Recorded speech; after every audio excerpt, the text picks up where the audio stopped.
All right, this is the part that I've been dreading, is putting the steel on, because we are venturing deep into territory that I've never been in before, and Dad hasn't really either, so I can't even necessarily fall back on him for this one. I mean, he knows a little bit, but not a lot. So it's gonna be take it slow and fall back on YouTube a lot for this one, I think. So we got, those are my sheets: ridge cap, gable trim, fascia, eave trim. The only thing, and maybe because these are 2x6 fascia boards, maybe they don't use it, because gable trim is what runs and covers the end of the steel up, and they didn't send me any fascia trim for here, because the fascia trim goes over the bottom, or nails to the bottom and then goes up over, but the gable trim comes all the way down to the bottom of the 2x6. So maybe, because like on this, on my pole barn, but I think these are also 2x10 fascia boards or whatever. But you see, they got the fascia trim comes and wraps around, but they also put soffit on, so that's a little different too. But they got the fascia that comes down, and then the corner trim comes down.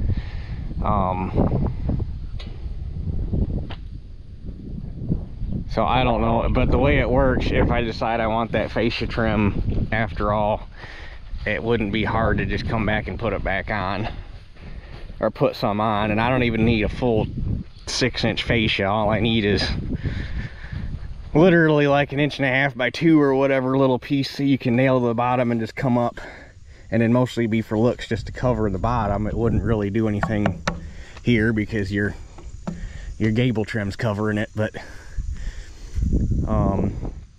and the gable trim is also going to be a little interesting to finish out because of this miter cut here, since I didn't bring this all the way down. So that's going to be interesting to figure out, but we can cross that bridge when we get to it. And then also this morning I had to add these pieces to the top of these filler boards I put in, because I thought that these foam insulators that they make for putting under the steel to cap your ends in, I always thought those were thicker, and they aren't.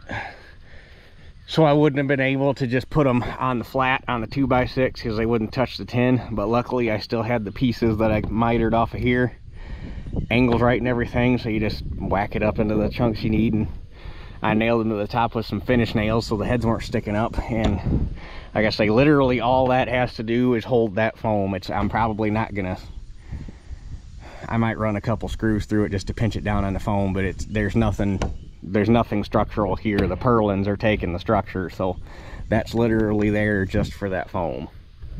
So it'll do the job. So with that being said, the fascia and the eave trim have to go on first, so I guess we'll start there. Okay, so the first thing I need to do, the fascia actually needs trimmed down to 4.5 tall because of this miter cut. So 4.5 will put it just shy of the miter, so that the eave trim will fit correctly. I had thought about just getting a nail up there and taking a hammer and breaking it over the edge, but that's I got a feeling it's gonna make stuff fit goofy if you don't get it nailed just right. So we're just gonna take it off.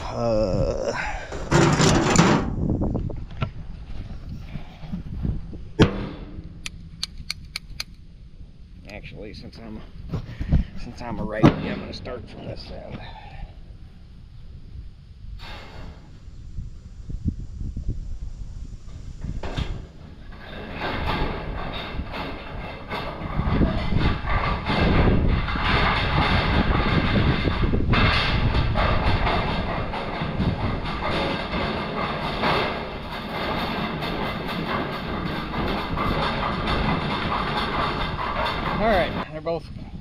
got one more piece to cut, but I'm gonna need a couple short 3-foot chunks. So I'll shorten those once I figure out how long I need and get them cut. That way I don't have to cut the entire piece. So next thing we got to do before we install it is bend the corner back.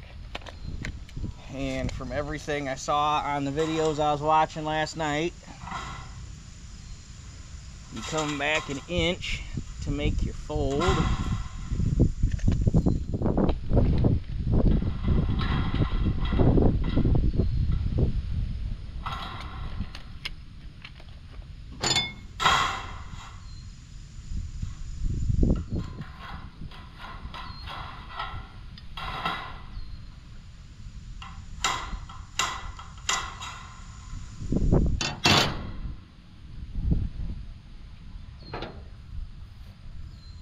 And then you cut it at the corner.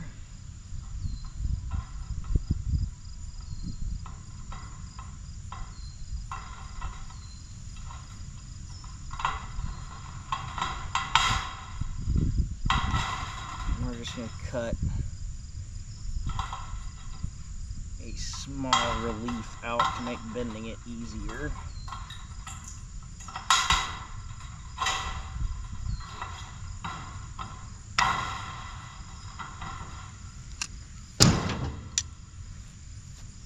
And then you bend your bottom tab first.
And then you end up with a corner that looks like that, and that'll let you slide it right up against the face.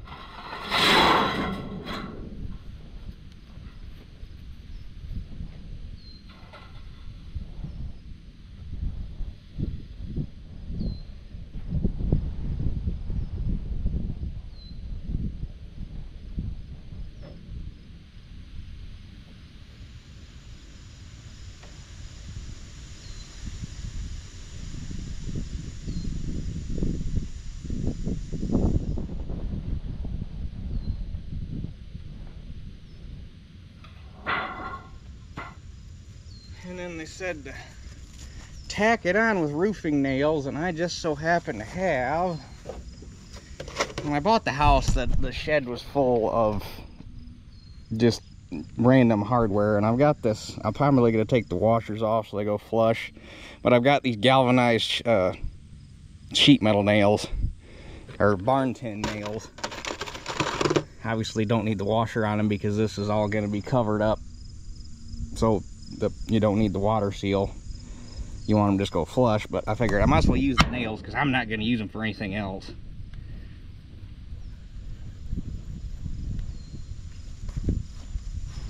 Now I've actually had them in my hand. I don't think these are galvanized. I'm pretty sure they're aluminum because they don't weigh anything.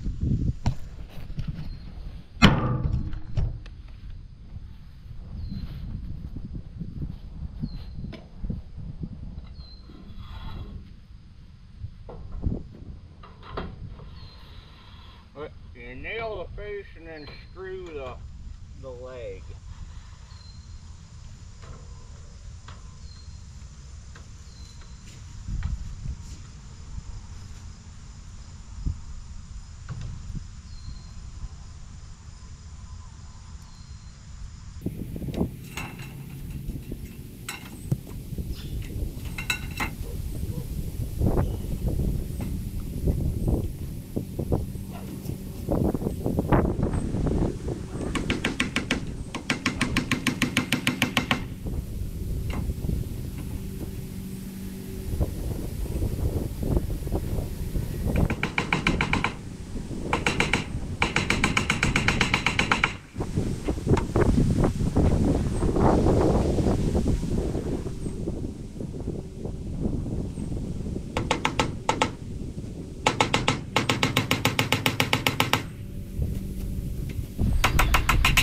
Okay, I got both sides, the long pieces on both sides. Now I need to cut the remainder.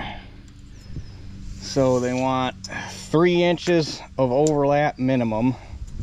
That's going to put me at 41. Plus I need an inch to fold around, so that's 42. And I'm going to overlap the short pieces going this way, because obviously most of the time our prevailing winds are coming out of the west, so I don't want a lip. I want the overlap like this, not the other way around. That way wind can't come in and get under here and try to lift it or push moisture in or anything. That way you're going the right way.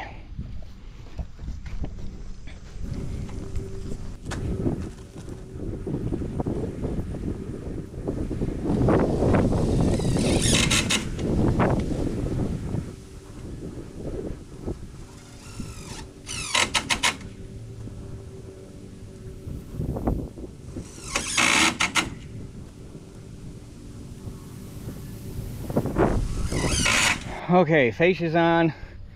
I screwed the bottoms. The way everything worked out, you come in 3/4 from either end, and then a screw lands every 26 inches on the dot. With the exception of, obviously, you got to put one on the overlap joint, so that split the difference between 2 of them. But you got to do what you got to do there. I did not screw or nail the corners yet. We'll do that last, when I know what kind of stuff's gonna be overlapping down here, and that way I don't gotta take screws out, put screws in, put nails in, take nails out, whatever. We'll leave that loose. So now we can put the eave trim on, which is this stuff here, which basically functions as a drip edge. Come on, stuff's all suctioned together. Come on, let go. Really? Really? Okay. And on this, I'm gonna do the opposite. I'm gonna put, I think, because they're 10-footers, I think this time I'm gonna put the long on the back and the short on the front. That way the joints don't overlap. So I'm going to need the same 2 42-inch pieces for the front. We'll put those on first. That way my lap joint, the long piece, ends up on top, just like we did back here. Yeah, because I don't want all the seams to end up in the same spot. I think it's probably more structurally sound that way, and it's less chance of water getting in that way. And so yeah, so let me get my short pieces cut, and then we'll start working on this. This is easy because nothing needs to be modified, it just goes on. Okay, I'm working on my short pieces of eave trim. Figured I'd show you the end cut. They actually, I get something done, I go back on YouTube, I look up how to put the next piece on, and we've just been working down the line, so I went back and reviewed how to put these on. It looks like the general consensus is you actually want 6 inches of overlap on the eave trim rather than 3 like on the fascia, which I guess would make sense since water's gonna be, in theory. So anyway, I cut these 45 instead of 42, so that by the time you get the end bent over, you got your 6 inches overlap. But so I'll show you the end cuts on this. Same thing, you come back an inch and you mark that off.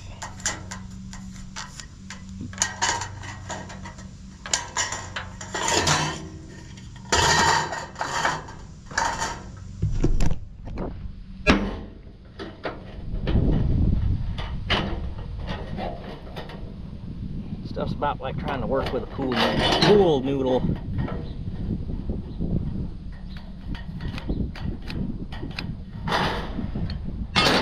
So you got your inch, and then you take some snips, and this little lip right here, that gets eliminated, so you cut right on the bend.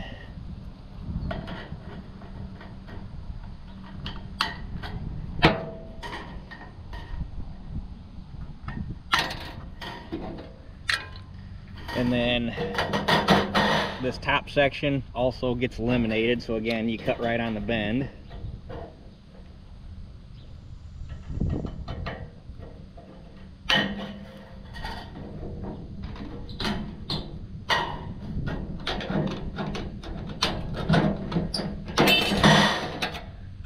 And then you put a couple small little miter cuts on this tab.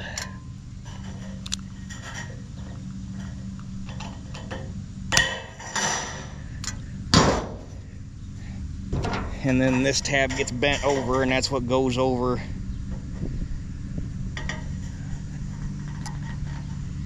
and hooks over the edge. So when you're done, your end's gonna look like that. Okay, eave trim is on. Right now it's only nailed into the rafters. Nothing goes through the face on this. Although that being said, I do think we'll have to see how it looks when it's all said and done. I might at least come down here on the seam and just run one screw in it to keep it from doing that. But it's also going to stiffen up a lot, and the reason I nailed it up high on the rafters is once you get the tin on, this last this fascia board going to double as your purlin, so there's going to be a row of screws down through here. So you're going to be screwed through the tin, through the eave trim. So that's why. And then I also did leave the rubber washers on the nails for this, just because this is under the roof line, and I mean, if water gets down to here, you got bigger problems. But I left the washers on because they weren't really in the way of anything, and I don't know, I guess it made me feel better maybe. So now that that's on, our next step is putting tin on, and this is going to take some planning. Let me get set up here, and then we'll walk through it. Okay, so here's where we have to do some pre-planning, because since this roof ended up a nice round number of 157 3/4. Nope, sorry, 157 1/4.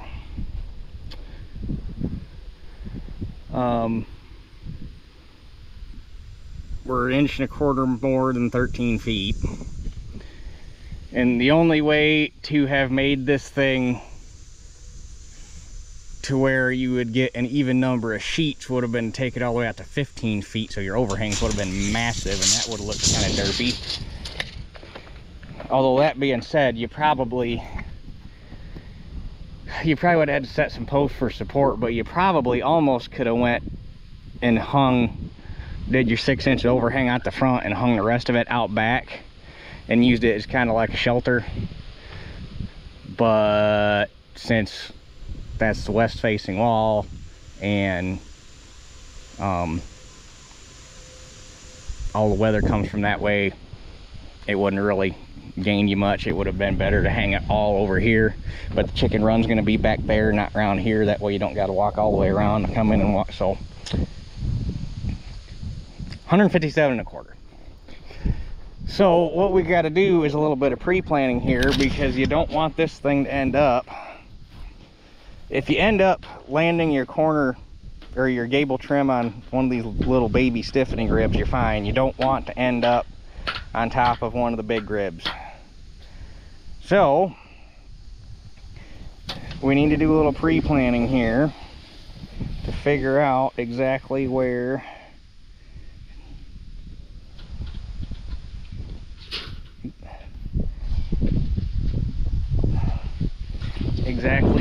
we want to land, and hopefully keep the roof somewhat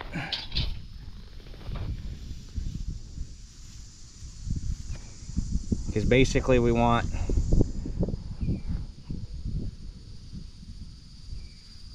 the gable trim to end up somewhere, falling somewhere in here. So if we could end up with a rib as close as possible to either side of the wall, which, hot damn,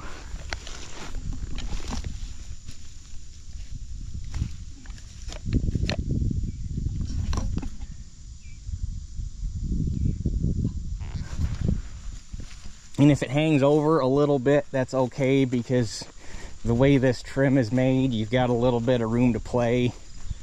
Basically, you can have, because the gable trim's going to go over like that, so you can have whatever this little dog leg is, you can have that much hanging over the edge of the roof, and this will still fit right. So it looks like we might actually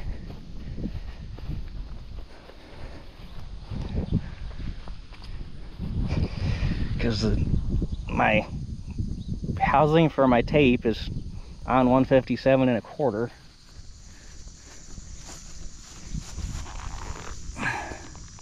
So it looks like if we basically cut 2 full flats off of 2 sheets, and that'll make it'll overhang just a hair. And for that matter, we could even come up here to this, although it'd make cutting kind of fun. Actually, we could just go right down the center.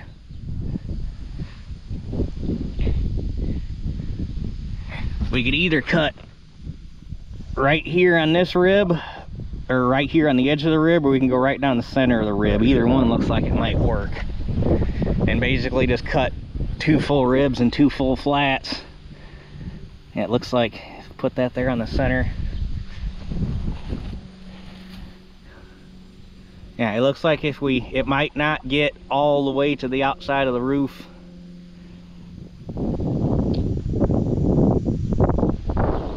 If we cut right here, that'd be just about perfect. It would overhang just a hair on both sides. So I think that will work.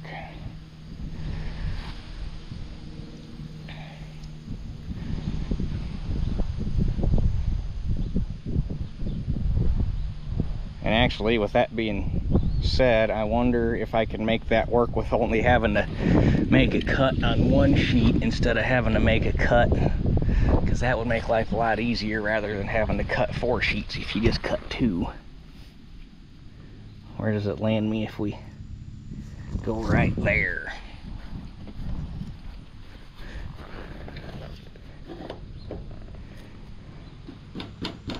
So yeah, it looks like basically if I cut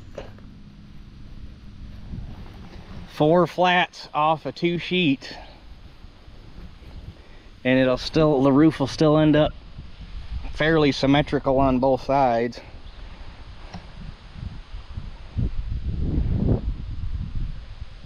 Because you'd start with a full sheet like normal, you'd have 4 full sheets, and then this little baby sheet, 2 or 3 ribs.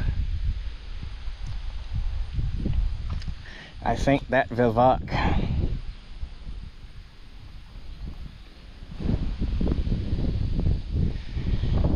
So I guess that's what we're gonna plan on, and it will or it won't, but I think it will. And that won't be too bad then if I only got to cut 2 sheets instead of 4. Alright, I went in, ate some lunch, watched some more videos on installing tin, how to get some ideas, and the one good one I found was setting up a string line for your overhang. Because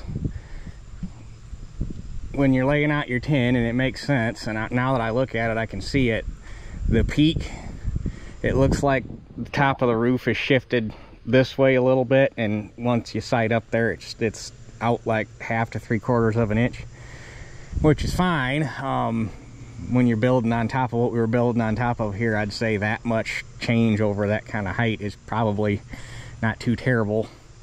About the only thing we could do to fix it would be to drive a T-post out there next to the, or, you know, when you need to do that, just throw a strap around that tree, and so we'll come along around the roof and pull the roof out, try to pull the peak of the roof out straight, but then you risk breaking something else because that roof is built pretty stout, so might end up pulling the foundation apart.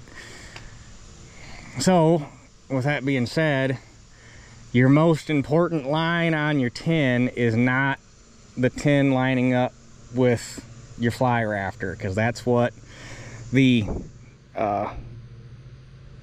gable trim is for. It'll cover all that up, and you can kind of fake everything in with that. If it was a new build, this wouldn't necessarily be, but since we're working on top of an existing structure. And then the other thing is, this flyer, or this here, ended up roughly a 1/2 inch shorter on this side than it did that side, which is probably due to the fact that the walls are different widths from front to back. So things ended up a little interesting there. But we know, because I shot it with a chalk line when I cut the rafters off, this is a straight line. At least it's straight to the peak. So the most important line to keep straight is your end line on the overhang of your tin here. So what the guy that I watched did was screwed some 2x4s, laid himself a string line, and the string represents his overhang. And you don't want to come down and touch the string because you'll put a bow in it, but you want to keep your gap on the string even all the way down, and that'll keep your tin 90 degrees to itself. And so basically what you'll end up with is I'll have a little bit of overhang on the lower end on this piece, and then I'll end up with a little bit of overhang on at the peak on the end piece, and the gable trim will cover it up, and you'll never know unless I told you, which I did. So now we'll know. So I got the string line laid out. I went through. It's probably not going to do any good, but I measured from the string line up where all my rafters land, so if I need to get dimensions, I can, because we'll have to do something to put straight lines across the sheets so I know where to run my screws.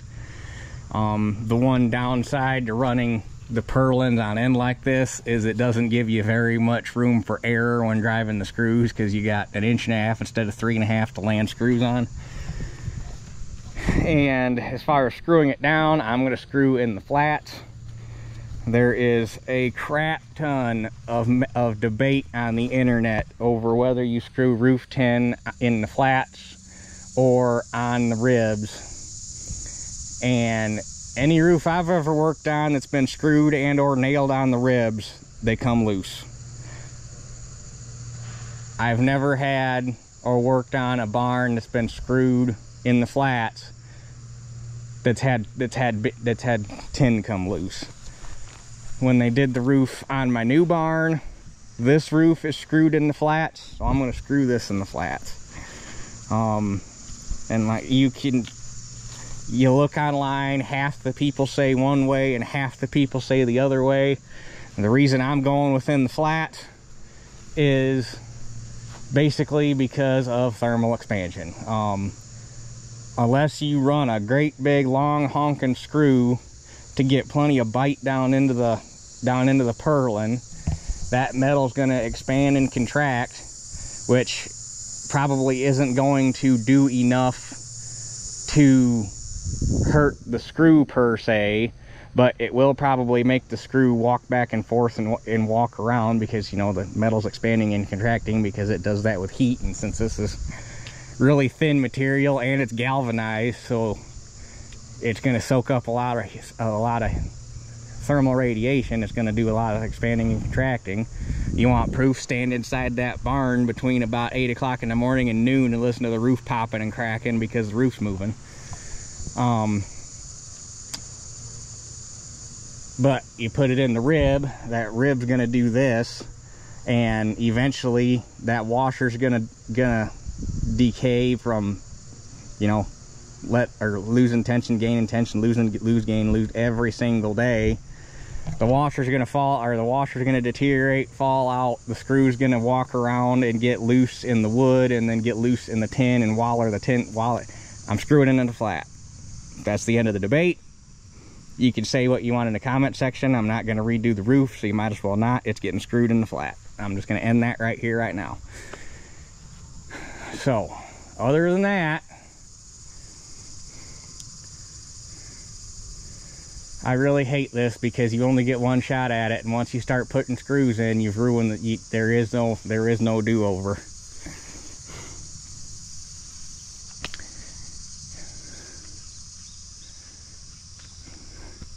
I am really nervous about this. I'm gonna do that first sheet. I'm just gonna do it off camera so that I can do it. And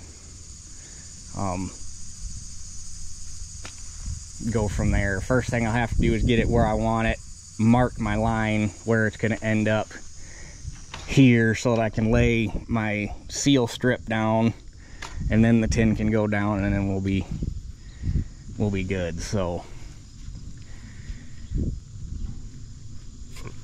it ain't gonna put itself on just sitting here looking at it, unfortunately. It still doesn't make me any less nervous. Okay, I got my first seal strip on. One more thing of note that I wanted to mention is I'm starting at the front and working my way towards the back. That way, because your next panel is going to overlap. The short rib is the overlap rib. So this rib's going to end up here, and it'll end up cupped that way. So same thing, most of our weather blows in from that way, so it'll blow over top of the tin. And if you went the other way, it could, I mean, I'm really grasping for straws as far as what could actually happen, but it could get up under that somehow. So this way the weather will blow over top of it and not try to get underneath it. So just one more thing of note here.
Okay, there's 4 sheets on this side.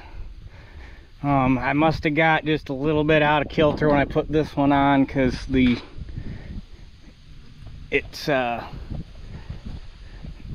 touching the string down here, and actually if you flick the string, it actually wants to be slightly underneath it. So it probably over that length came down about 1/8 of an inch, which on a barn 64 feet long, probably a big deal. On something like this, you'll never even notice it. You'd never know it if I didn't point it out to you.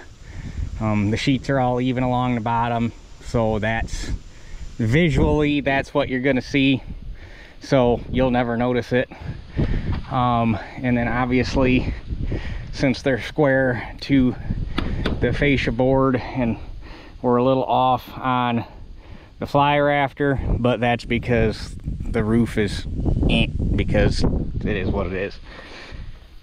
So with that being said, we're ready to cut our last piece, and basically I need 12.5 inches, and then it's going to hang over a little, because if you sight up the tin and the rafter, now we're going the other way, and I'm going to be, like I said, I'm going to be hanging off up at the peak of the roof, but the gable trim will cover all that up and you'll never know it. So luckily 12.5 inches, measuring it out, it looks like I'm going to be able to save an entire sheet of tin and not even have to mess with it, which is going to work out because I can probably use it somewhere else later. But 12.5 inches is basically this rib right here. So if I cut it just a wee bit short, and it might be interesting cutting it, I'll make a nip and see how it does. But basically if I cut halfway up, it'll basically end up a rib like this, and I can just cut my next piece for the other side of the barn out of 3 more ribs, out of these next 3 ribs, and I won't even have to touch my 10th sheet of tin, and I can save it, and I'll have another full length 8-foot piece. So, which might be long enough. I've got like an 8 or a 10-foot piece of galvanized sitting in the corn crib, and the corn crib needs re-roofed, so if 8 feet will get me down a pitch of the, which that might be, it might be too short, but either way, can never have any too much barn tin laying around, because you never know what kind of uses you come up with. So I'm gonna nip this off right here and make my last piece, and that'll put a flat right where we need it to be for the gable trim to go on, and or there's another term for it, starts with an R, can't think of it offhand, but either way, should work out just fine. Well, it would figure down here for the gable trim, it ended up perfect. It lays right here in along the rib. Problem is, you get up there and the rib moves over about 3/4 of an inch because the roof is that way. Now down the line, down the fascia, it didn't even move 1/8 of an inch. You measure off the fascia, it's 1.5 inches all the way down. Everything, so it's not like the roof is, it's not like the tin is cocked to the roof, because if it was, there'd be a sawtooth every time you put a panel on.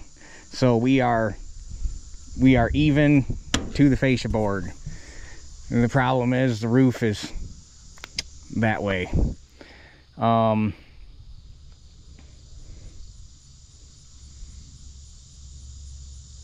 So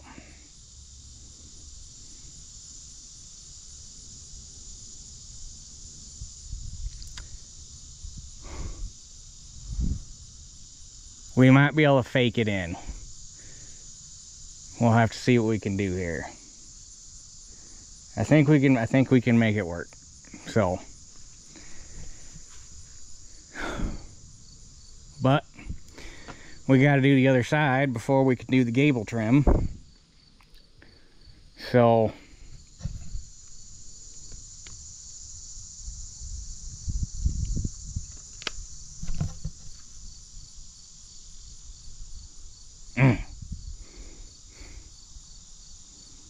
that's why I was scared of this part.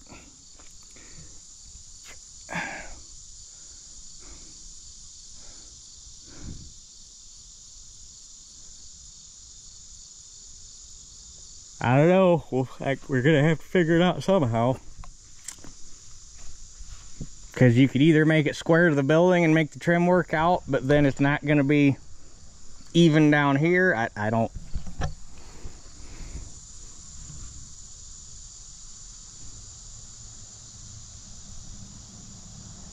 I don't know. Okay, minor victory, actually major victory. Wasn't happy with how that turned out, wasn't happy with how it looked. Figured, all right, I think I can fix this. So pulled out all 3 rows of screws on the purlins, left the ones in the fascia board because the fascia board is not attached. Nothing is attached to the rafters, so as long as the rafters could move, the fascia board's just going to go side to side. So this row, the bottom row of screws could stay in, and the tin would all stay in line, and everything would stay where it needed to be. And then did what I said I should have done to begin with, and we hooked to come along to that tree and threw a strap around that header, and a lot of creaking and popping, and a little bit of few words later, we got it out straight. So now if you sight up here, it's pretty much straight. It's a little in because the tin's puckered, but it's puckered because it's not screwed down. You walk up there, you go up there and you kneel on it, and it comes out, and it's right dead nuts up the gate or the fly rafter there. And this side, now I kind of regret trimming it to fit, but I still think I can just go ahead and use this piece of tin because that's going to get covered up anyhow. Or I could cut another one because I got enough. You could get, in theory, you could have got 3 of those out of one 10 or out of one 3-foot sheet, because now this would be your overlap. So you'd cut this rib here, and then you'd just cut this off. So I could make another, that might be what I end up doing. I might just make another sheet just so that, but now the way it works out dead nuts perfect. And you lay the gable trim up there, it's like a 1/2 inch off of this rib, and it fits perfect. And you lay it on here, and it basically falls right in line with this rib all the way up, and it fits perfect. So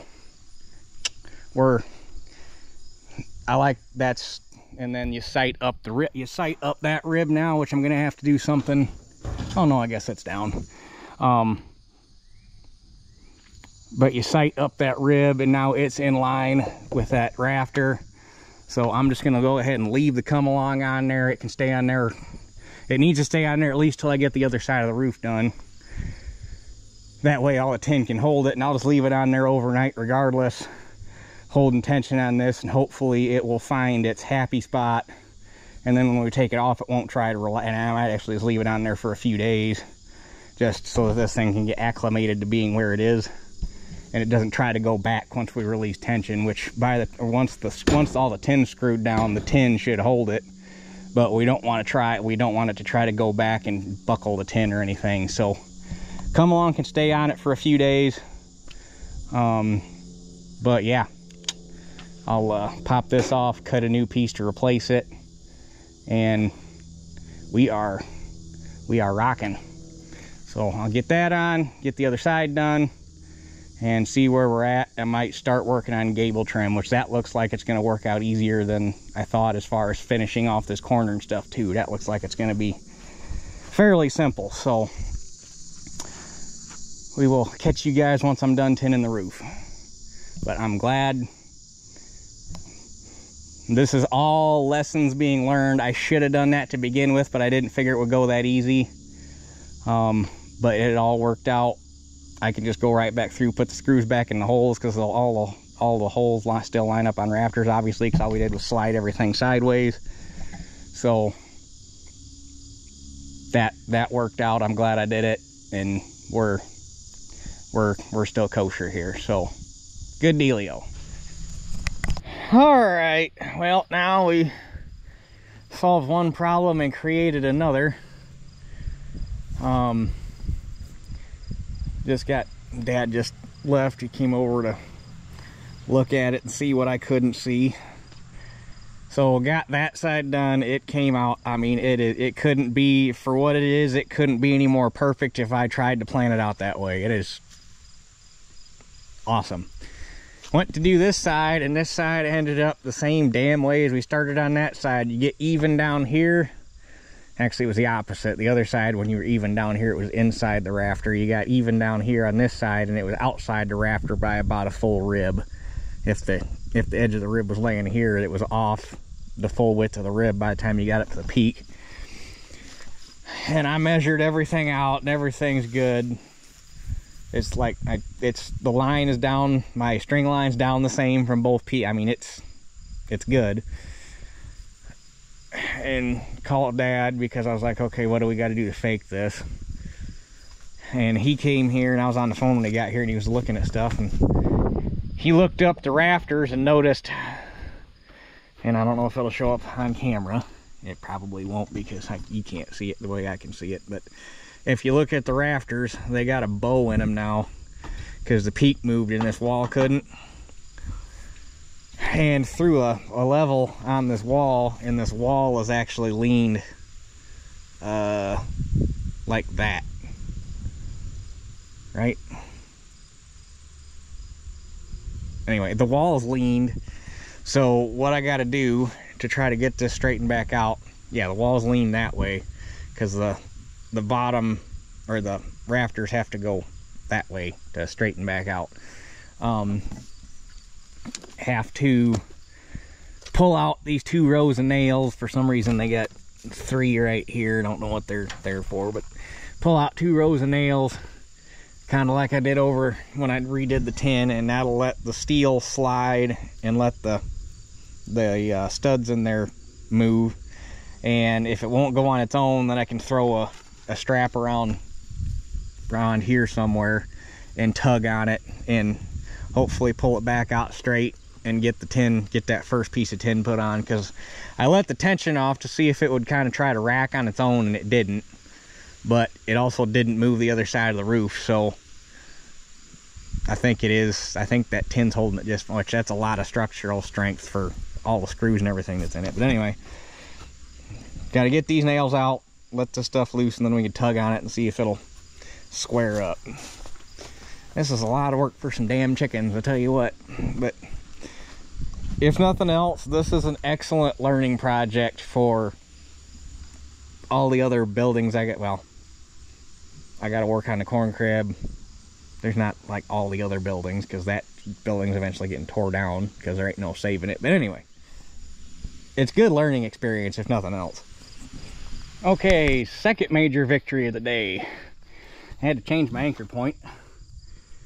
But got all the tin off, or got all the tin loose, and got her jacked out straight. So now it's within fudge factor, and this is how much it moved. That nail hole was originally right there, so it moved ½ inch or better, and there's holes now that aren't even on a stud, so gonna have to get some Flex Seal from Phil. I don't know why it just conked out on me there. It's got 21% battery, but anyhow, get some Flex Seal spray on the inside, and it'll cover up some of them screw holes or nail holes for now. This thing's probably gonna have to get re-tinned eventually, or something's gonna, because this just... All right, hopefully with any luck, fingers crossed, we're gonna be finished up today with plenty of daylight left for me to go do some other stuff. And I've noticed these last 2.5 weeks that I've been off of work, I spent like half the time driving around picking up stuff for... I've easily burned up half my days or half my time off driving around picking stuff up for projects. And it, yeah, seems like a lot of... What do you got on your butt? A little leaf. You got a leaf back there. So gable trim or rake trim, whatever you want to call it, has to go on first. I called and talked to the steel place that I got stuff from, and they said that when you're running a 2x6 fascia board, or in this case fly rafter, but it acts as fascia, they don't normally put a fascia trim on it. I think I might end up we'll see how it looks. I think I might end up putting some on eventually. It won't be that hard to pop this back off, put a piece of fascia trim on, and then put this corner piece back on. So if it comes to that, that's probably what I'm gonna do. But for now, I gotta try to figure out how to cut this to trim it out. There are hardly any videos that I've been able to find of using this style of rake trim. The vast majority of what you see is a rake trim that looks almost like this Eve trim with the drip edge on it, and it's got this profile kind of bent on top, but then it's got this profile bent on the bottom rather than this profile, and the cuts are different. So I don't, and the couple videos I've found of guys that are using this trim, they say, yeah, cut it here, here, here, and here, and then they do all their folds, and they don't show you what the end product is supposed to look like. So I'm kind of halfway on my own here, but it looks like what I need to do is this lip is going to get cut flush with the edge of the roof, and then I'm going to have to come back an inch and make an angle cut, and then cut this seam, and then this little tab's going to get folded down, come across an inch and cut here, and then a 1-inch tab's going to get folded down off of here. Make my miter cut down. I'm gonna have to make a reverse miter cut. Make my miter cut down this way to come down and terminate at the corner. And then I'm gonna have to make a cut straight up and down here. This tab is gonna get folded down underneath. And then this triangle piece is gonna get folded in. It's gonna be interesting. I think I'm actually gonna try to do this end first, because this end is gonna be more complicated than that end. And if I can get this end done and shoved up against there and put a screw in it to hold it, then we can do all our figuring up there on the top. Because the top is not gonna be nearly as complicated as what's got to go on down here. So let me do some figuring, mark all this up, and luckily I got plenty of, I'm just going to start right out here on the end, do a prototype. Hopefully it works on the first shot, but if not, luckily I've got plenty of material here to whack off 3-4 inches, whatever I need, and try again. So this first one's going to be trial and error. All right, I made it this far, and once I get my prototyping done and get it where I like it, I'll do all the cutting and bending in a clip so that you can see what I did. This turns out simple, and then I got my corner folded under right here for that angle. I just don't know, and I don't even know, looking at the material I got, if it's even possible to completely cover up this hole right here.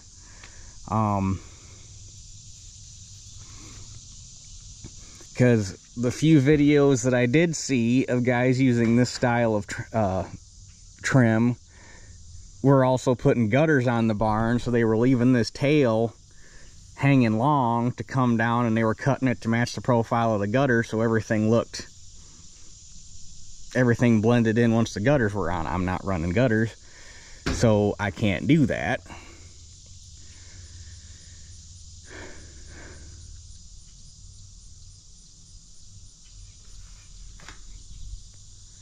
But I think it's going to look stupid because I'd have to come down my height of this lip and make a cut back and bend this tab over, which actually I'd have to unbend this tab, bend that tab underneath it, and then bend this tab back down, so this is behind here. But then I would have to continue this cut all the way back to the edge of the fascia board and make a cut here, fold this little triangle in and fold this in, but then I'm still gonna have a little hole I don't know, I guess all I can do is do it and see how it looks, and if it doesn't look good, we just cut this off and start over again, I guess, is because it ain't like I don't have plenty of material to work with. Well, maybe I'll just do that and see how it looks.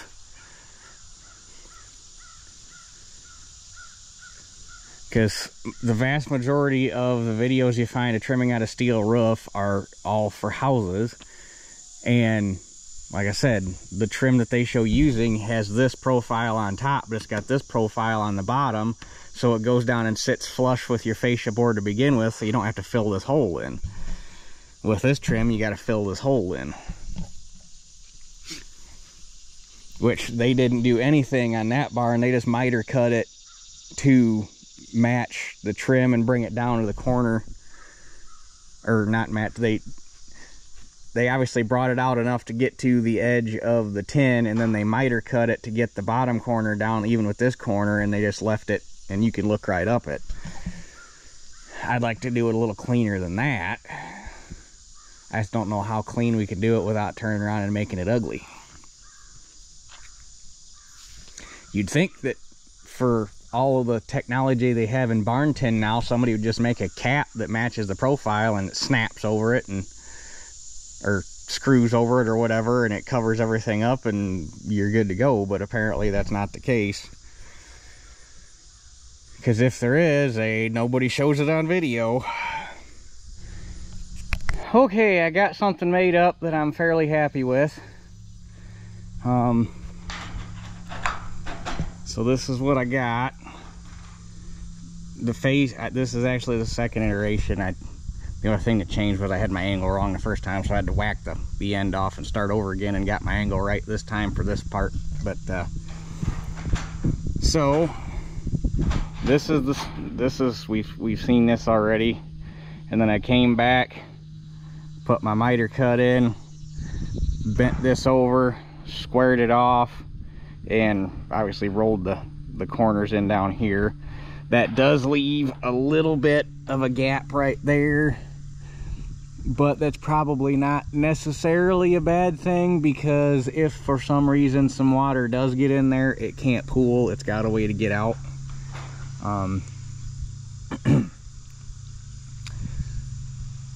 So I think that I'm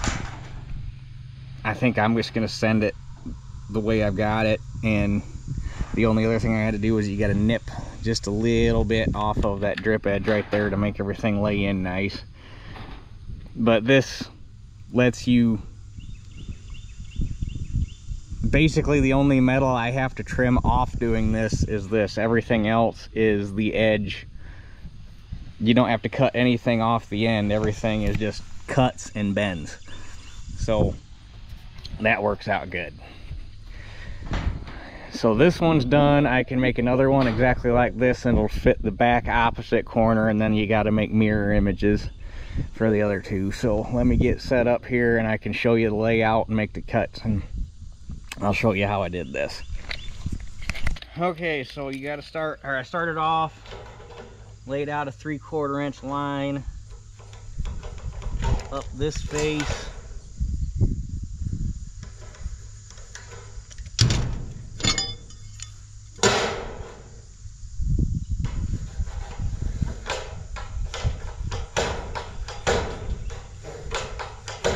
And then you make it part way down this face so you know how far in to make this cut.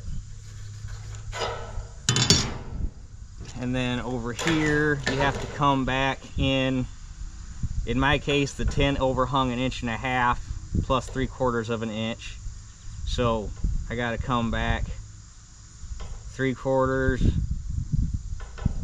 an inch, so 2¼ here.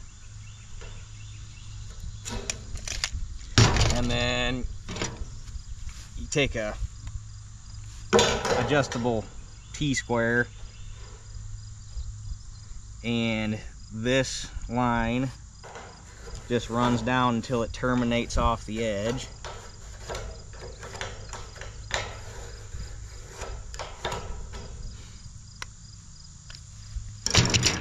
And then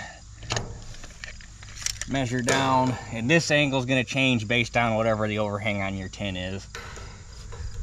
And then you come down 3/4 of an inch over here so that this, the leftover strip you have here matches this.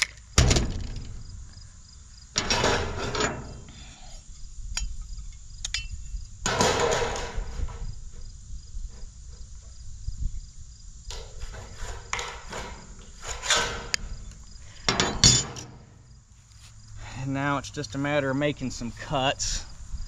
So this little tab right here in this corner gets eliminated.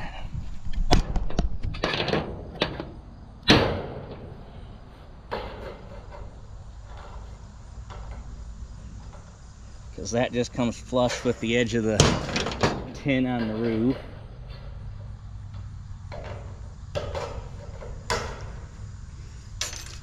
And then we also need to make a miter cut from this corner down to this corner. Like that. And then you're gonna make a cut straight in up to the line there. And then same thing up here.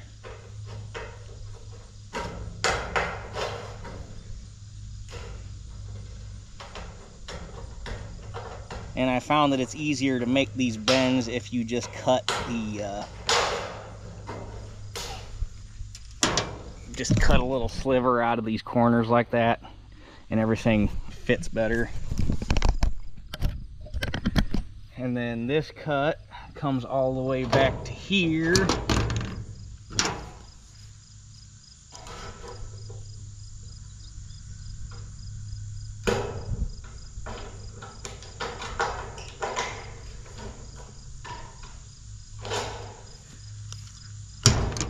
And same thing, just cut a little sliver out of it, and it makes bending easier.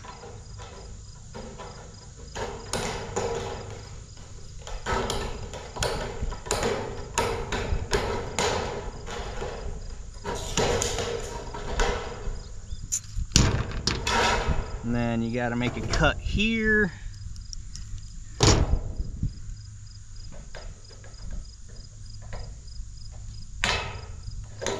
Like that. And now it's just a matter of making your bends. So this tab gets bent down first, and that just gets rolled over the back like that. And then this tab gets bent second.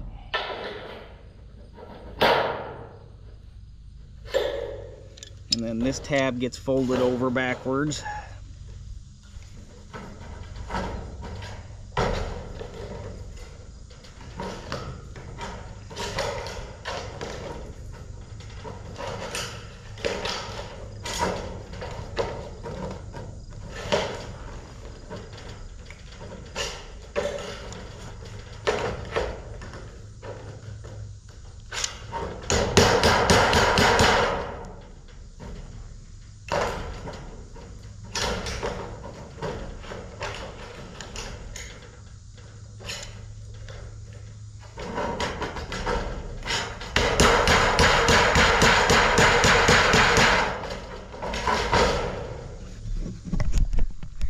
And then this little triangle, you kind of got to lift this corner a little bit to get the benders in there, but then you just go from this corner to this corner, and that gets bent over, and you straighten this out, and this goes over.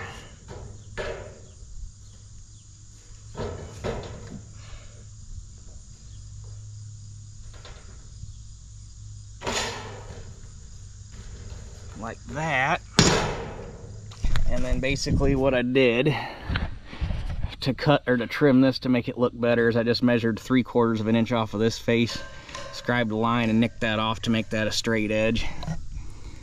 And then to bend this over, I just laid it up on the roof and scribed a line to match the bottom of that truss and bent this over. So, but that's basically what it's going to look like, minus I still got to cut that piece off.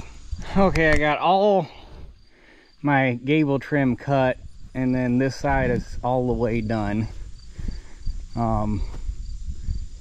It didn't turn out too bad. I didn't have the bends quite right on these, so once I got it all fastened, I just took a hammer and bent it to match the corner. But I don't think it turned out too bad for a first time. Everything's straight, and the only thing I gotta do, if it depends, I might be able, oh no, it doesn't depend. I need to get some short metal to metal barn screws. I think they have them in like 1/2 and 3/4 inch, just for screwing through tin for attaching stuff to run through the peak there and get those 2 pieces of soffit, or get those 2 pieces of tin pulled together, because there's a little bit of a gap, but not terrible. So I'm gonna go in and eat some lunch, because this is, again, I have made 4 pieces of tin and put 2 pieces of tin on, and it has taken me almost 4 hours, and I don't really fully understand where all the time went, because I haven't quit where I've been working steady this whole time. Like, I haven't stopped doing anything. I haven't like taken a break, or but somehow 4 hours just went poof, and this is all I got done. I mean, I know that this is my first time and I'm slow, but holy crap. So anyhow, I'm gonna go get some lunch, and then we'll do this side, and I'll show you what I did up there in the peak. Okay, so just to work ahead a little bit, I cut the excess tail off of that piece of trim, which is what I'm going to do the overlap with. This piece of trim that's underneath did not get a miter cut on it, so it's still square sticking out underneath this piece, which is how we're going to get the overlap. This piece is screw. I got a screw down here at the bottom and a screw up there at the top to hold it in place where it's going to be. This one just has a screw down here at the bottom so that we can move it as need be.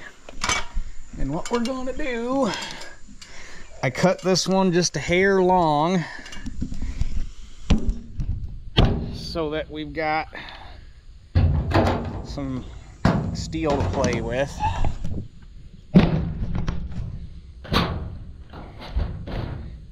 And basically what I'm going to do is completely eliminate this corner here, because we don't need it. All this is going to get covered up by ridge vent, so this can go away.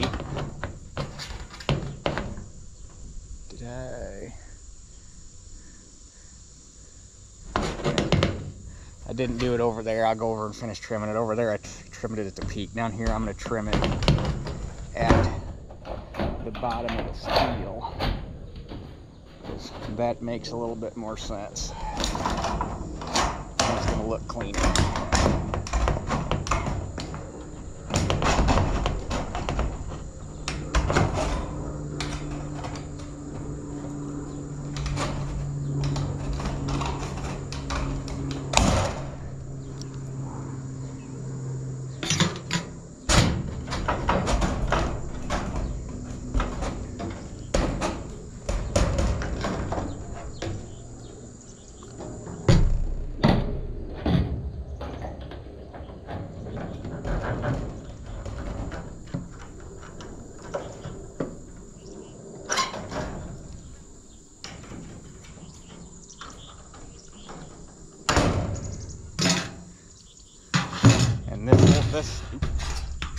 This whole thing gets covered by ridge cap. So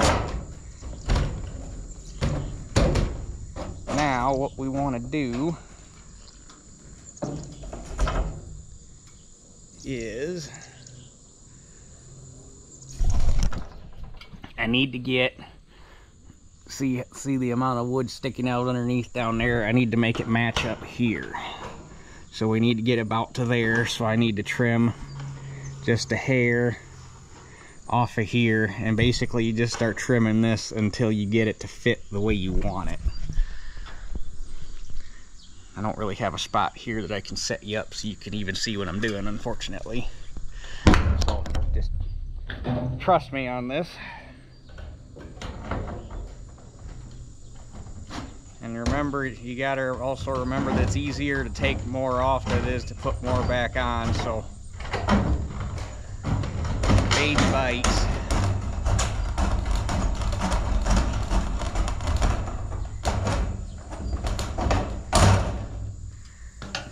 And then the other thing we're gonna do is miter this corner just a little bit.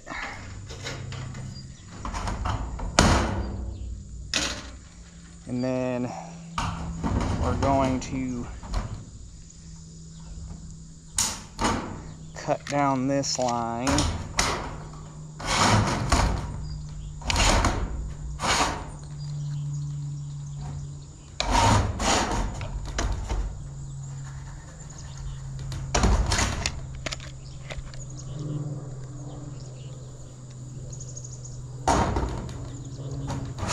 Actually, we don't even need to go all the way down to that. We'll just go about to here, because all I want to do is have enough to make a little lip.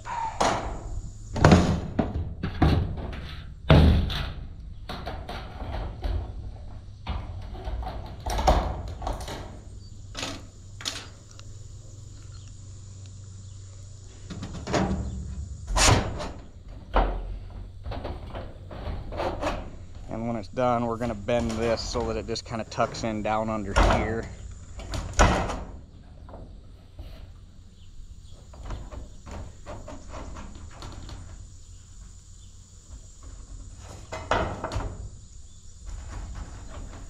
And that right there is not too bad.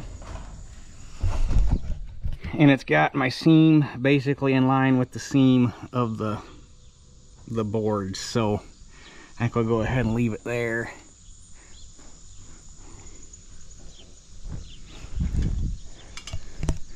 So now I can get a screw. Actually, no, I need to get my tin benders, and we'll bend this lip down so that it tucks under here. It's not gonna be a hard, like they're gonna fit together. It'll keep things from, it helps line things up a little bit. There are, I did see, again, it was also a different type of, it was the type that they use on houses, not this stuff. But they made a whole bunch of fancy bends and made these two pieces lock together, and we're not dealing with a house, and we're not necessarily concerned with that kind of water infiltration, so we don't necessarily need to get that fancy.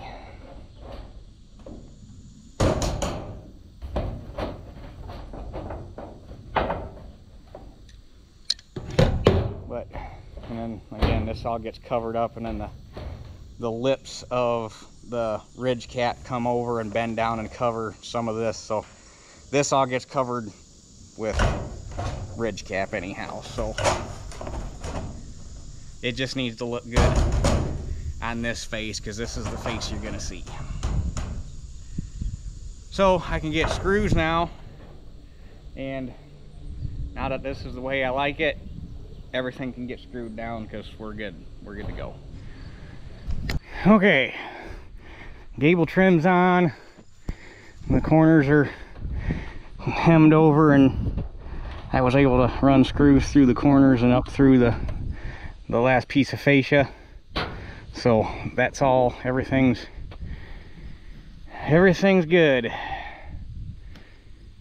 So now all we got left is the gable trim, well, gable trim and or not gable trim, ridge cap and ridge vent. So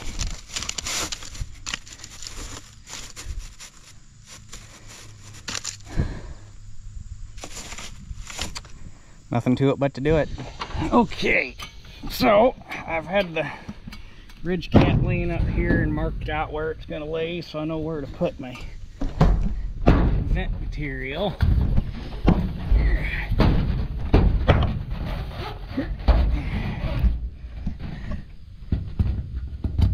Huh, apparently I stepped in the wrong spot. Dang it. So actually, let me go back and read the instructions one more time. I was reading them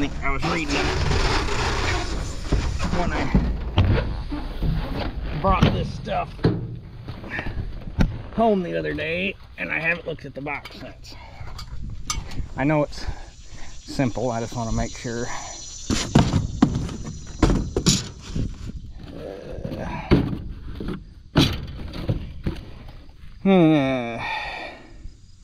Cut 2-inch slot at the ridge, measure where, oh okay, so that's to cut your 2-inch vent. That's what it means by slot, I'm guessing. And starting from end of ridge, roll out along column. Vent should sit slightly upslope from end of ridge cap. Apply ridge cap.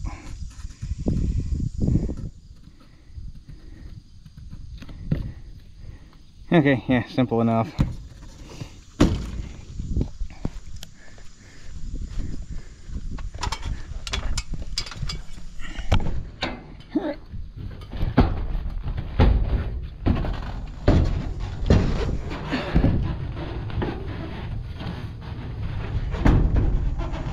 Unfortunately, I didn't measure them, but I'm not quite gonna catch my my purlins with the screws. I could probably do it if I ran them in at an angle, but then you wouldn't hit the washer flat, so I'm just gonna go through the tin. That's really all it needs anyhow, because this isn't structural, it's just got to be held there. So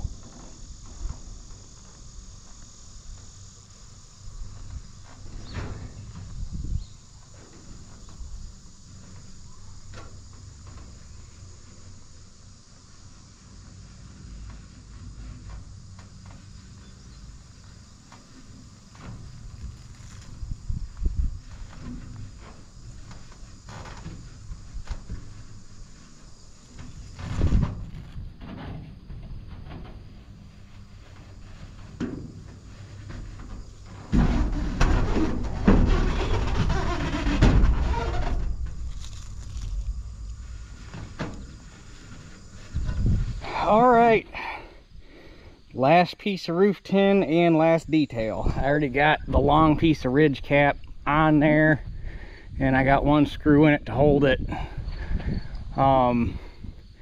That piece is measured out 51 1/4. I wanted to make sure that my overlap ended up just past a ridge, so it had a screw fairly close to the edge, so it's going to put my overlap, the end of my overlap, right about here, so there'll be a ridge or a screw in that ridge up there. So yeah, I'll show you how I detailed this one out. This ridge, the profile on this ridge cap isn't quite the same as some of the videos I was watching, so it doesn't work out 100% perfect, but I still don't think it worked out too bad. All the ones I was finding, these were a little shorter, and these end up straight up and down, and it makes the bends work out a little better. But we can, it doesn't go too bad just the way it is. So come back an inch.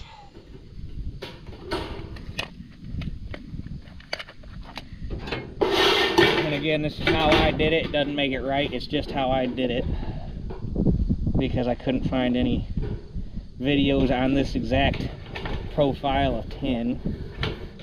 But come back an inch, drive a straight line all the way across. The flaps in the corners get eliminated.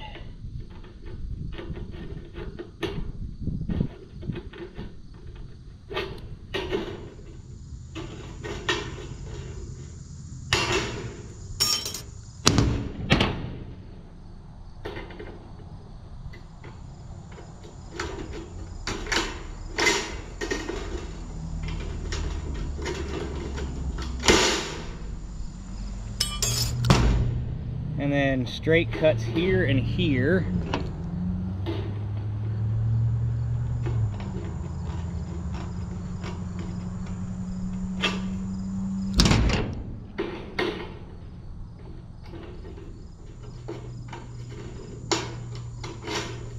And then miter these little squares off.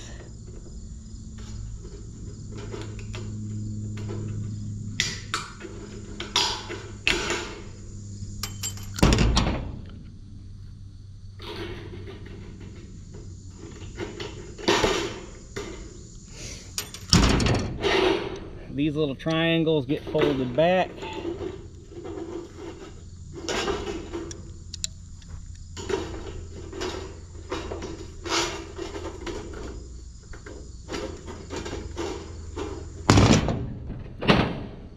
Forgot to make my top cut.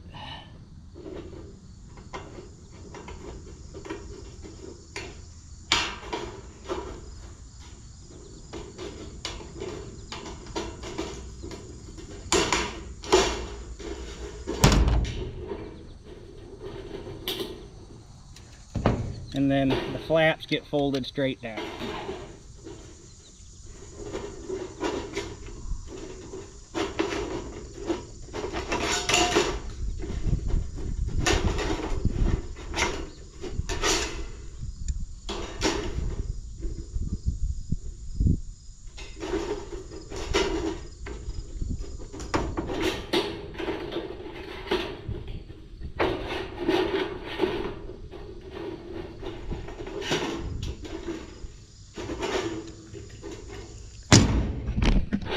And then just to dress it up a little bit, I clip that corner off to make it look like a miter.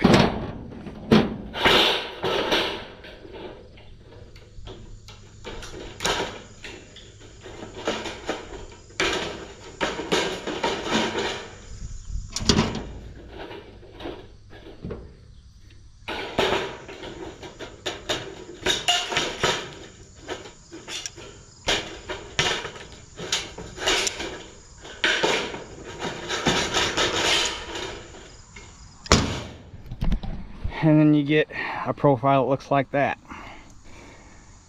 Like I say, I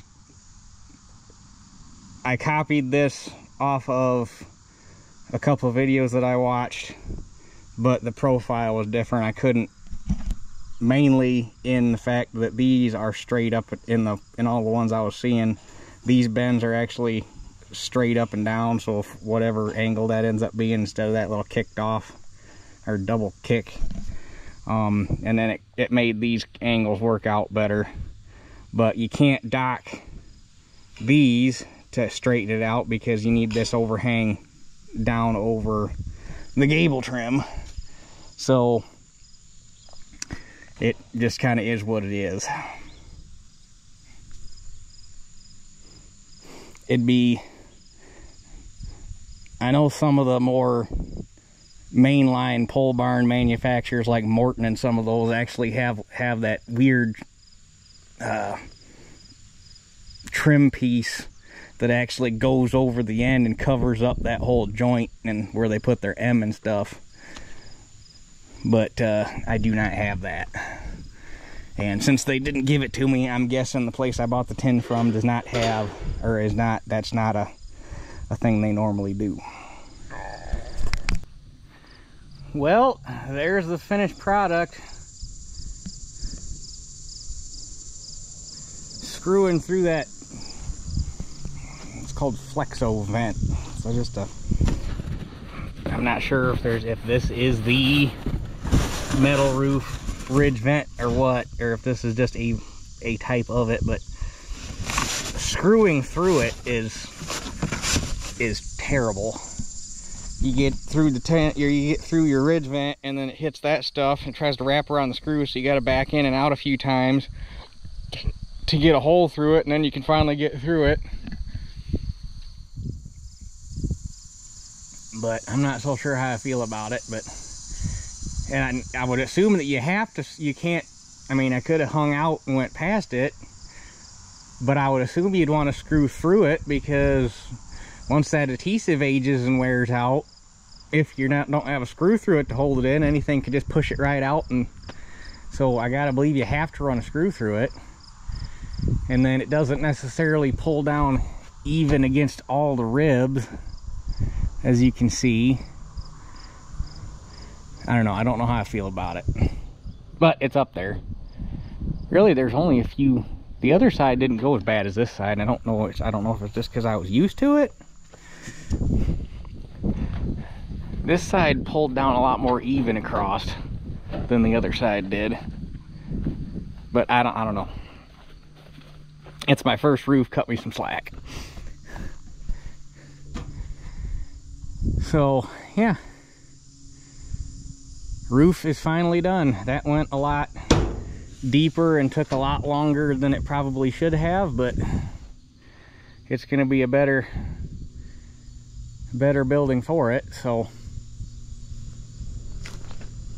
with the ends are all closed in nice, and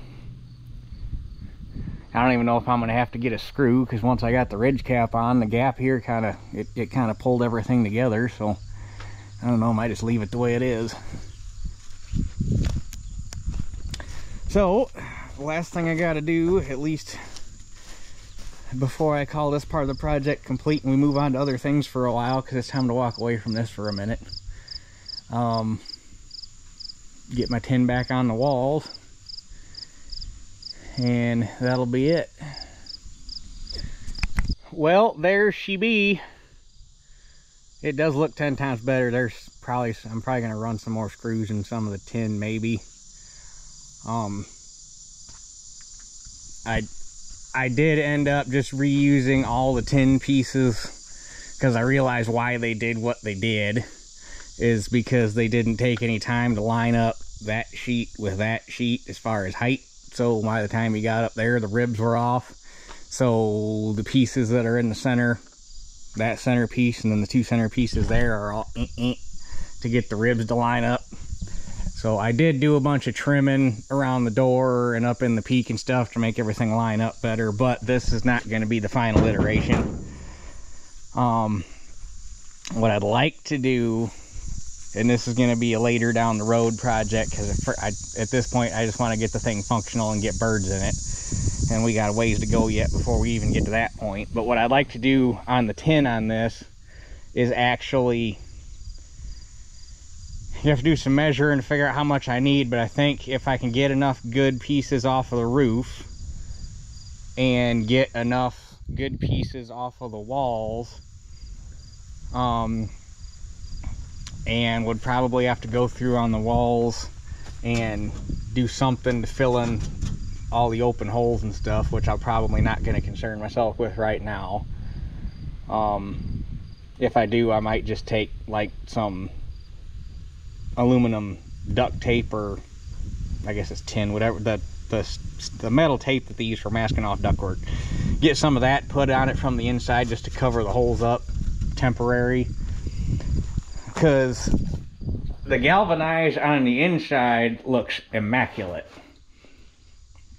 So what I like to do, if I can come up with enough tin between the walls and the roof, come up with enough good sheets, which I think I should be able to come up with enough good sheets off the roof to do the end walls here, because that's going to be the big, I'm going to need probably at least 4 full sheets, and then I could probably like use these bottom sheets or something. But I should be able to come up with enough, hopefully come up with enough good tin, and actually pull all the tin off, and then turn it and run it vertical like it should be, and I think it would look a lot better, and actually flip all the tin around and get the good galvanized out. And then I think that would really, I think that'd dress it up quite a bit, and it's still, because at this point it's half 1930s 1940 structure and then half mine, so I'm going to call that a win for what we started with. And if I can still keep that half 1930s, I mean, is it stupid to try to save all that tin? Yeah. It'd still probably be cheaper than buying new tin. It wouldn't be as easy as just buying new tin, but there comes a point where you get to the point where it's no longer the old structure and you should have just knocked it over, and which is probably what I should have done to begin with. But if I would have started all over again, you would have basically had to just get rid of the building, get rid of the knee wall, get rid of the foundation, start over, because the foundation's not square, the knee wall is not square. We've determined that this entire foundation is actually a trapezoid, which is why we had to do so much jacking around to get the roof straight. So the only way we would have just basically had to go clean slate, pour a new slab, make a new knee wall, and just recreate it. At which point it's no longer the original building. So what's the point? So I'm trying to save what I can, because there's a bit of legacy to it. So anyhow, I think for my first steel roof, I don't think I did too bad. I don't know, I'd probably give myself like a B+ maybe. I'm sure the ridge cap, the hardest part about the ridge cap was actually trying to keep it. You had to compress that ridge vent so far that it made it hard to try to keep it straight, and I didn't trust measuring up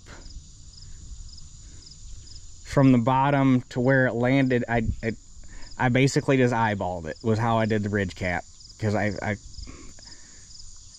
and it would have been easier if it would have just laid right down on the tin, but you had to compress the dang thing that far.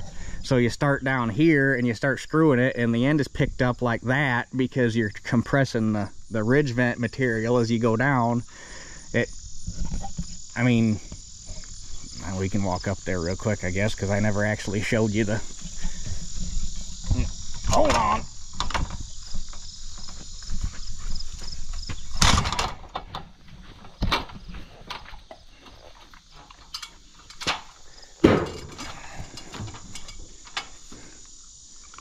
Yeah, maybe it's straighter than I gave myself credit for.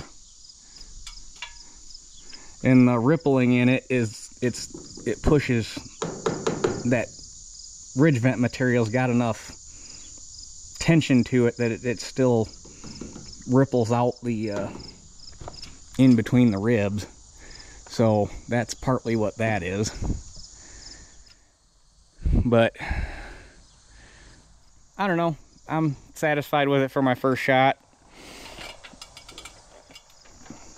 I'm sure there's things that I could have done different to make it turn out a little nicer, but when you don't know the process, and I don't know if I'm going to bother getting or making any. I mean, it really wouldn't be that hard. All you'd have to do is pull all the screws out of the bottom here, bend up a little, like 1.5 by 2 or whatever L piece, tuck up underneath there, and then go back and screw it back in and screw it from the bottom, and you'd be done. Cut a bird's mouth in it and fold the tab over the bottom, and might be something that happens later. So anyhow, then the next step's going to be before, well, like the windows and stuff, I can just measure that out and I can make that on a rain day or whenever. Need to get these screened in. I didn't show you this either. The other reason I need to pull that tin off, and the other reason we think that the walls on this and a bunch of stuff is built trapezoidally.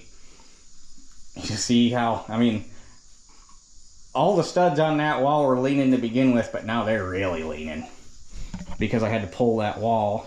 But that corner's straight up and down now, and that corner's leaned, it's almost straight up and down, it's leaned back just a little. So something's not built quite right. But if I get all the tin off, I can go down that wall one by one, take a Sawzall, cut the nails off the bottom, scoop the bottom of the studs over, re-toe nail it, and just work my way down the wall and straighten all them studs back up. And I can do that if I pulled all the tin off. And if I, like I say, when I pull all the tin off, I want to flip it around, get the good galvanized out, and then stand it straight up and down so it looks better.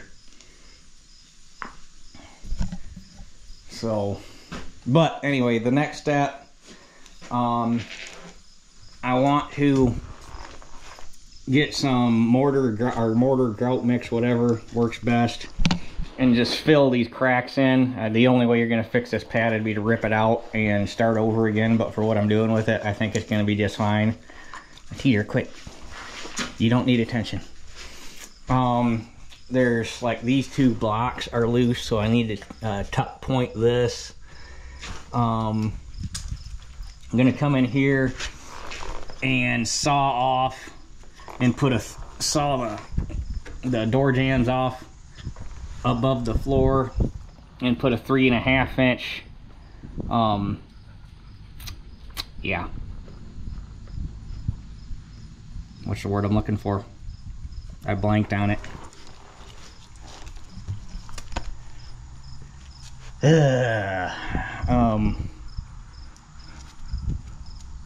I don't know why the hell I can't think of it. Put a little 3.5 inch concrete riser right here in the doorway. It's not a riser. I'll think of it once the video's done. That way, because there's obviously going to be a straw mat in here, and put that 3.5 inch step in the doorway here. That way, when you're opening and closing the door, you're not shutting straw and stuff inside the door. Do that front and back. And that'll also keep the bottom of the door up out of the straw and everything, so that the bottom of the door doesn't catch moisture and rot.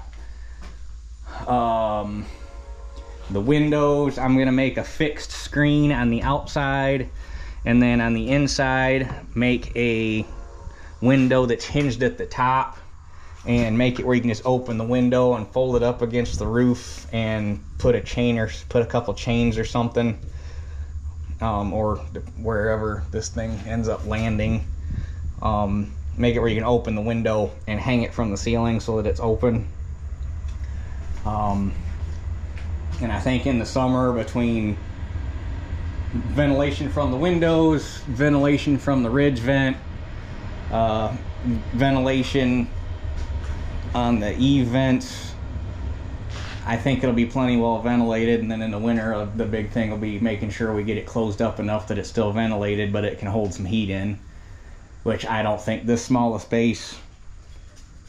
You get 25, 30 chickens in here, however many she thinks she wants to end up with. I think they would have enough body heat and they'd be moving around enough. You shut this thing up good. Honestly, we haven't really been having very bad winters around here to begin with. I don't think we ever got. We might have had a week below freezing last winter.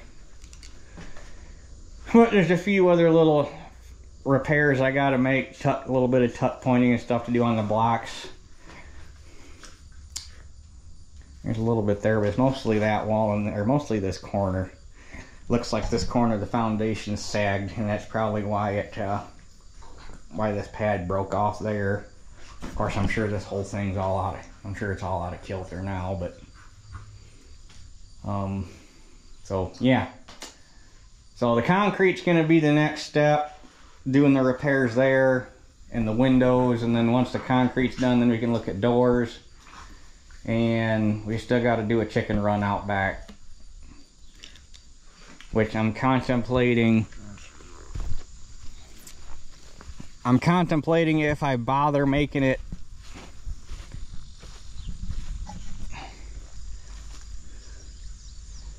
My plan was to take it out around the tree and come back. That way they can kind of keep this area clean and I don't got to try to mow it, because they'll do a good job of that. But I don't know if I just make the fence tall, because like at Shelly's mom's, they got chickens. And they got one or two that like to fly out, but for the most part, the rest of them know the food is inside the chicken run, so they don't even bother getting out. So I don't think it warrants putting a top on it, especially if I'm going to go around the trees, because that's going to make it that much harder. So I think it'll just be an enclosed, or I think it'll just be an open run, and I'll just make the fence like however maybe like two tall rolls of chicken wire or whatever tall, maybe. We'll see. So anyhow, I can finally get things cleaned up and put away for the last time, and we're gonna walk away from this for a while, because I'm a little bit tired of looking at it. This was not supposed to turn into a 6-day project, but here we sit. It probably shouldn't have taken as long as it did, but I still don't fully understand how it took me as long as it did, because it's not like, well, it's like Saturday and Sunday it was pretty hot, so I was taking water breaks fairly often. I wasn't trying to die, and I still ended up dehydrated both days. But I don't know, I think I was just trying to take my time, make it turn out good. I think it was worth it. I think it turned out fairly decent. So anyhow, I think that covers everything we need to cover for this one, and the next project is going to be going back and putting the crimper back together so I can get that knocked out. So with that being said, that's it for this one. We'll catch you guys on the next one.